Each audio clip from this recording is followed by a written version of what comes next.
Hauts-de-France, 2 départements, 2 ambiances. L'Hérault n'est pas l'Alsace.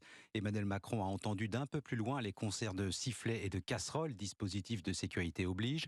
Première étape à Ganges, dans un collège, puis arrêt surprise à Pérols, un président moins chahuté, mais un peu quand même. Qu'importe Jacques Serret, le chef de l'État fait un pari, celui d'une lassitude des opposants, même les plus féroces.